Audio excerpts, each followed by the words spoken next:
আরিয়ানের জন্মদিন উপলক্ষে বিশাল এক অনুষ্ঠানের আয়োজন করা হয়েছিল, কিন্তু সেই আনন্দের দিনটাই তার জীবনের সবচেয়ে অপমানের দিনে পরিণত হলো। তানিয়ার একটি কথায় বিশ্বাস করে আরিয়ান নিজের স্ত্রী মেহরিনকে সবার সামনে অপমান করলো, এমনকি তানিয়ার হাত দিয়ে একের পর এক মেহরিনের গালে চড় মারালো।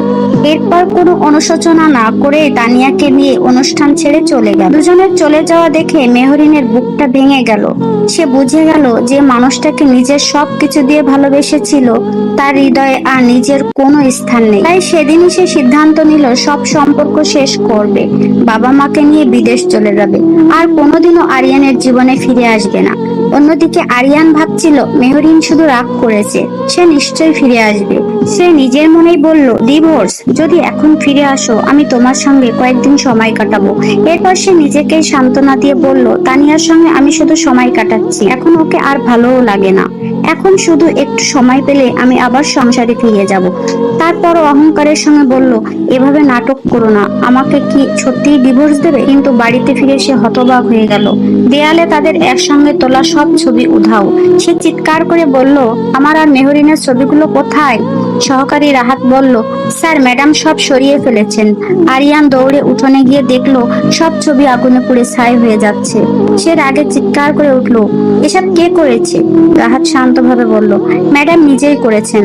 আমি অনেকবার থামানোর চেষ্টা করেছি, কিন্তু তিনি বলেছিলেন যেহেতু আপনার মন বদলে গেছে, এই কৃষ্ণচূড়া গাছ আর ভালোবাসার তালা রেখে আর কোনো লাভ নেই। আরিয়ানের মনে পড়ে গেল অতীতের কথা।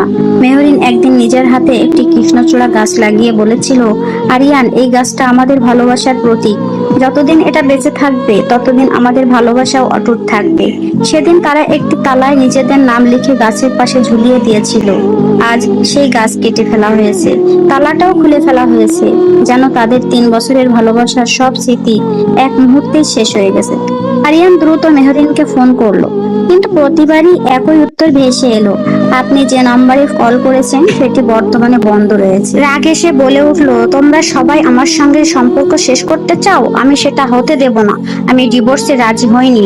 তোমরা পৃথিবীর যেখানেই যাও না কেন আমি খুঁজে বের করব। সে সঙ্গে সঙ্গে রাহাতকে আদেশ দিল, মেহরিন আর তার পরিবারের সব খোঁজ বের করো, তারা কোথায় গেছে সব জানতে চাই। কিছুক্ষণ পর রাহাত ফিরে এসে বলল, স্যার, ম্যাডাম বিয়ের সময় সই করা ডিভোর্স চুক্তি নিয়ে আইনজীবীর কাছে গিয়েছিলেন।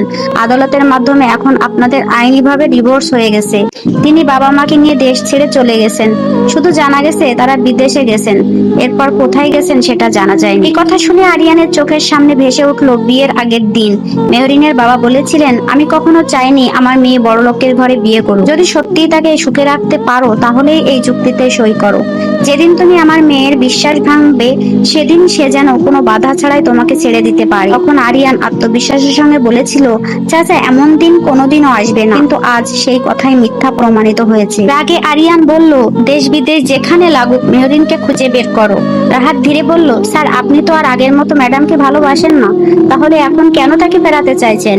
তিনি কখনো তানিয়াকে মেনে নেবেন না, আর তানিয়াও আপনাকে অন্য কারো সঙ্গে ভাগ করে নিতে পারবে না। জোর করে কাউকে ধরে রাখলে শুধু কষ্টই বাড়বে।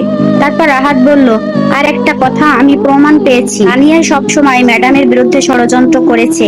ঠিক তখনই তানিয়া এসে মিষ্টি গলায় বলল, আরিয়ান, মেহরিন কি আবার আমার নামে কিছু বলেছে? আমি তো শুধু তোমার সঙ্গেই থাকতে চাই। অভিনয় করে সে বলল, তাহলে আমি চলেই যাই। মনে মনে সে ভাবলো, প্রতিবারই আমি চলে যাওয়ার ভান করি আর আরিয়ান আমাকে ফিরিয়ে আনে, এবারও তাই হবে। কিন্তু এবার সব বদলে গেল। রাহাত এসে বলল, তানিয়া ম্যাডাম, স্যার আপনাকে ডাকছেন। হাসি মুখে ভিতরে ঢুকতেই আরিয়ানের চোখে আগুন জ্বলছিল। সে দাঁত চেপে বলল, কে তোমাকে এত সাহস দিয়েছে যে তুমি মেহরিনকে ফাঁসিয়েছো? আমি তোমাকে বিশ্বাস করেছি আর তুমি আমার পুরো সংসারটা ধ্বংস করে দিয়েছো। এই কথা শুনে তানিয়ার মুখে হাসি মিলিয়ে গেল। সে বুঝে গেল এতদিনের সব মিথ্যা অবশেষে প্রকাশ হয়ে গেছে।